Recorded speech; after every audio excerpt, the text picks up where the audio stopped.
Hello. അങ്ങനെ മാധവൻ ഇപ്പോഴുള്ളത് ഹോസ്പിറ്റലിലാണ്. യഥാർത്ഥത്തിൽ മാധവന് എന്താണ് സംഭവിച്ചതെന്ന് ദേവിക അറിയുന്ന ആ ഒരു നിമിഷം അവൾക്കാണെങ്കിൽ നന്ദനോട് തോന്നുന്നത് ഒരുപാട് വെറുപ്പാണ്. കാരണം ഇതുവരെ ഇത്രയേറെ കാര്യങ്ങൾ കൈകാര്യം ചെയ്തതും വൻ ദുരന്തത്തിലേക്ക് കൊണ്ടുവന്നതും നന്ദനാണെന്ന് ദേവികയ്ക്ക് അറിയാം. അതുകൊണ്ടൊക്കെ തന്നെ ഇത്തവണ അച്ഛന് കൊടുത്ത ശിക്ഷ ദേവികയ്ക്ക് ഒരിക്കലും മറക്കാൻ പറ്റാത്തത്. അതുകൊണ്ട് തന്നെ ഇതിൽ എന്തെങ്കിലും ചെയ്യണമെന്ന് അവൾക്ക് തോന്നുന്നുണ്ട്. ശാരികയും രാധികയും തടഞ്ഞിട്ട് നിൽക്കാതെ ദേവിക നേരെ വീട്ടിലേക്ക് പോയിട്ട് നന്നായിട്ട് തന്നെ നന്ദനെ പെരുമാറുകയാണ്. ഏതാണ്ട് അപരിചിതരെ പോലെയാ ആ സമയത്ത് ദേവിക നന്ദനോട് പെരുമാറുന്നത്. എന്നിട്ട് നടന്ന കാര്യങ്ങൾ മുഴുവനും പറയുന്നുമുണ്ട്. ദേവിക പോയതിന് പിന്നാലെ തന്നെ വീട്ടുകാരെല്ലാവരും കൂടെ നന്ദനെ നന്നായിട്ട് തന്നെ പ്രഷർ ചെയ്യുകയാണ്. ആ സമയത്ത് നന്ദൻ എല്ലാ ആശ്രയവും അറ്റിട്ട് ആളാണെങ്കിൽ ഭയങ്കരമായിട്ട് ഒരു വല്ലാത്തൊരു ഡിപ്രഷൻ മൂഡിലേക്ക് പോയിക്കൊണ്ടിരിക്കുന്നു. എന്നാൽ 2-3 ദിവസം ആയപ്പോഴേക്ക് മാധവൻ ബെറ്റർ ആവുകയാണ്. അങ്ങനെ ആളെ മാറ്റുന്ന സമയത്ത് ആരെങ്കിലും കാണണമെന്ന് ഡോക്ടർ ചോദിക്കുന്നുമുണ്ട്. ചെറുതായിട്ട് സംസാരിക്കാം എന്നാകുമ്പോൾ അയാൾ പറയുന്നത് എനിക്കെൻ്റെ മകൾ ദേവിയെ കാണണമെന്നാണ്. ആ സമയത്ത് ഡോക്ടർ പറയുന്നുണ്ട് MLA ആണല്ലേ? അതെ, എനിക്കിപ്പോൾ തന്നെ എൻ്റെ മോളെ ഒന്ന് കാണണം. അപ്പോഴേക്കും ദേവിക അച്ഛൻ്റെ മുന്നിൽ എത്തുകയാണ്. ആളാണെങ്കിൽ പൊട്ടിക്കരയുന്നു. ശേഷം പറയുന്നുണ്ട്, അച്ഛ, ഞാൻ കാരണമാണ് എൻ്റെ അച്ഛൻ ഇങ്ങനൊരു ഗതി വന്നത്. വർഷങ്ങൾക്ക് മുൻപ് ഞാൻ നന്ദൻ എന്ന് പറയുന്നവനെ വളരെയധികം ആത്മാർത്ഥമായിട്ട് സ്നേഹിച്ചു, പ്രണയിച്ചു. അവനെ തന്നെ മതിയെന്ന് ഞാൻ ശടിച്ചു. ആ സമയത്ത് എൻ്റെ ഭാവിയോ കരിയറോ ഒന്നും നോക്കാതെ ഞാൻ ആ സമയത്ത് നന്ദനോടൊപ്പം പോയി. എന്നാൽ എനിക്ക് അതിനുശേഷം നേരിടേണ്ടി വന്നത് വലിയ പ്രതിസന്ധിയാണ്. പക്ഷേ ആ പ്രതിസന്ധികളെല്ലാം തന്നെ ഞാൻ തരണം ചെയ്തു, ഇത്തരത്തിലെത്തി. പക്ഷേ അയാൾക്കാണെങ്കിൽ എന്നോടല്ല താല്പര്യം, ഇസബെല്ല എന്ന് പറയുന്ന മറ്റൊരു പെൺകുട്ടിയോടാണ്.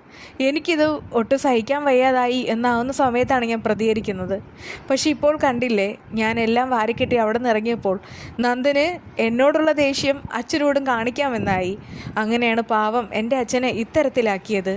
അത് കേട്ട് മാധവനാകെ അമ്പരം നിൽക്കുകയാണ്. എന്നിട്ട് പറയുന്നുണ്ട്, ഞാൻ പറയട്ടെ മോളെ? വേണ്ട അച്ഛ, അച്ഛൻ ഈ സമയത്ത് ഒന്നും പറയണ്ട. എനിക്ക് അച്ഛൻ്റെ കാല് വീണ് മാപ്പ് പറയണം. ഞാൻ കാരണമാണ് എൻ്റെ അച്ഛൻ ഈ ഒരു ഗതിയിലായത്. എത്രയോ കാലമായിട്ട് അച്ഛൻ കഷ്ടപ്പാടിലാണ്. വീണ്ടും എൻ്റെ അച്ഛനെ ദുരന്തക്കയത്തിലേക്ക് തള്ളിയിട്ട ഈ മകൾക്ക് മാപ്പ് തരൂ.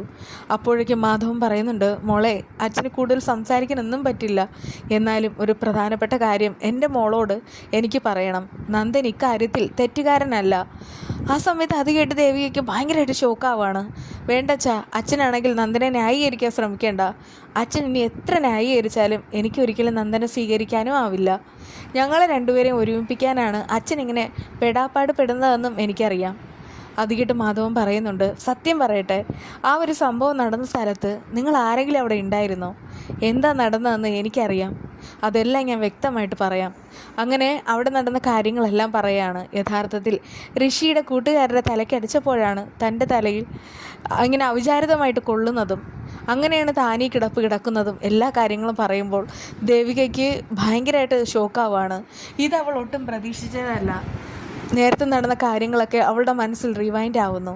അതായത് ചന്ദ്രോത്ത് വീട്ടിലേക്ക് പോകുന്നതും നന്ദനെ താൻ തല്ലുന്നതും അവസാനം നന്ദനെ തള്ളി പറയുന്നതും ഇനി ഒരിക്കലും ഒരുമിച്ചൊരു ജീവിതം ഉണ്ടാവില്ല എന്ന് നന്ദൻ്റെ മുഖത്തടിച്ച് പറയുന്നതും അങ്ങനെയുള്ള കാര്യങ്ങൾ ദേവികയുടെ മനസ്സിൽ ഒരു കനലായിട്ട് പെയ്യുന്നു. അപ്പോഴേക്കും അവൾ പറയുന്നുണ്ട്, ഞാനൊന്നും അറിഞ്ഞിരുന്നില്ല അച്ഛാ. അപ്പോഴേക്കും മാധവൻ ചോദിക്കുകയാണ്, മോളാണെങ്കിൽ നന്ദനോട് പോയി വഴക്കിട്ടോ? അങ്ങനെയാണെങ്കിൽ അവനോട് സോറി പറയണം. എനിക്കറിയാം ആ മോൻ്റെ ഇപ്പോഴത്തെ അവസ്ഥ. അതുകൊണ്ടൊക്കെ പറയാണ്, അച്ഛൻ ഈ സംഭവിച്ചത് അബദ്ധത്തിൽ തന്നെയാണ്. അതിനാരെയും പഴിചാരിയിട്ട് കാര്യമില്ല. അപ്പോഴേക്കും ദേവിക പറയുന്നുണ്ട്, അച്ഛാ, ഞാനിത് പോലീസ് കേസാക്കാൻ വേണ്ടി ഇരിക്കുകയാണ്. വേണ്ട മോളെ, വേണ്ട, ഒന്നും വേണ്ട. കാരണം നന്ദന് പറ്റിയൊരബദ്ധം. സത്യം പറയട്ടെ, നന്ദൻ ഇപ്പോൾ ഏതോ ഒരു ലോകത്താണ്. അവനെ ജീവിതത്തിലേക്ക് തിരിച്ചു കൊണ്ടുവരേണ്ടത് മോളാണ്. അതുകൊണ്ടൊക്കെ പറയാണ്, നിങ്ങൾ രണ്ടുപേരും ഒന്നിക്കണം. അത് മാത്രമേ അച്ഛന് പറയാനുള്ളൂ. ഇനി സംസാരിക്കാൻ പറ്റുമോ ഒന്നും അറിയില്ല. ദേവിക പറയുന്നുണ്ട്, എൻ്റെ അച്ഛന് ഒരു കുഴപ്പമില്ല. അച്ഛനാണെങ്കിൽ വീണ്ടും ജീവിതത്തിലേക്ക് തിരിച്ചു വരും. ഞങ്ങളെയൊക്കെ സ്നേഹിക്കുന്ന ഞങ്ങളുടെ പ്രിയപ്പെട്ട അച്ഛനായിട്ട് അച്ഛൻ തിരിച്ചു വരുന്നതും കാത്താണ് ഞാനും ശാരികയെല്ലാം ഉള്ളത്. ഞാൻ തിരിച്ചു വരുന്ന സമയത്ത് നീയും നന്ദനും ഒരുമിച്ചുണ്ടാവണം. എനിക്ക് നന്ദനെ കാണാനായിട്ട് ആഗ്രഹമുണ്ട്. കാരണം ആളിപ്പോൾ ആകെ പേടിച്ചിരിക്കുന്നുണ്ടാവും. ദേവിക പറയുന്നുണ്ട്, ഞാൻ അവിടെ പോയിട്ട് കുറച്ച് പ്രശ്നങ്ങളൊക്കെ ഉണ്ടാക്കിയിരുന്നു. മോളെ, ഇതൊന്നും വേണ്ടായിരുന്നു. ആ സമയത്ത് ദേവിക പറയുന്നുണ്ട്, എന്നാലും വെച്ചാൽ വേണ്ട, ഒന്നും പറയണ്ട. അവനെ വിളിച്ച് സോറി പറഞ്ഞാൽ മതിയാവും. കാരണം നന്ദൻ ഒരു തെറ്റും ചെയ്തിട്ടില്ല, അത് നീ മനസ്സിലാക്ക്. ആ സമയത്ത് ദേവിക വല്ലാത്തൊരു ഡിപ്രഷനിലേക്ക് പോവാണ്. എന്നിട്ട് പറയുന്നുണ്ട്, എന്നാലും വെച്ചാൽ ഇതിനു മുൻപ് നന്ദൻ നമ്മളോട് ഒരുപാട് തെറ്റ് ചെയ്തു. അതൊക്കെ ശരിയായിരിക്കാം, പക്ഷെ അതിൻ്റെ പിന്നിൽ എന്തോ ഒരു വലിയൊരു കാരണമുണ്ട്. ആ കാരണം കണ്ടെത്തുക. മോളിപ്പോൾ MLA ആയതുകൊണ്ട് അത് കണ്ടെത്താൻ വലിയ പ്രയാസമൊന്നും ഉണ്ടാവില്ല. പിന്നെ ഇസബല്ലയോടൊപ്പം ഒന്നും പോകാൻ നന്ദന് കഴിയില്ല. അതിനു പിന്നിൽ എന്തോ ഒരു രഹസ്യമുണ്ട്. എനിക്ക് അങ്ങനെ തോന്നുന്നത്. നന്ദമോനെ എനിക്ക് വർഷങ്ങളായിട്ടുള്ള പരിചയമൊന്നുമില്ല, എന്നാലും അടുത്തിടപഴകിയതിന് ശേഷം എനിക്ക് അവനെ മറക്കാനും കഴിഞ്ഞിട്ടില്ല. അതൊക്കെ കേട്ടിട്ട് ദേവിക ആകെ അത്ഭുതത്തോടുകൂടെ നോക്കാണ്. താൻ നന്ദുവിനെ സ്നേഹിച്ചതിനേക്കാൾ കൂടുതലായിട്ട് അച്ഛൻ സ്നേഹിക്കുന്നുണ്ടെന്ന് ദേവിക മനസ്സിലാക്കുന്നുണ്ട്. അങ്ങനെ സത്യം തെളിയാനായിട്ട് പോവാണ്. ദേവികയും നന്ദനും ഒരുമിക്കുകയും ചെയ്യും. എല്ലാവരും ഒന്ന് വീഡിയോ സബ്സ്ക്രൈബ് ചെയ്യുക. വീണ്ടും കാണാം. ബൈ.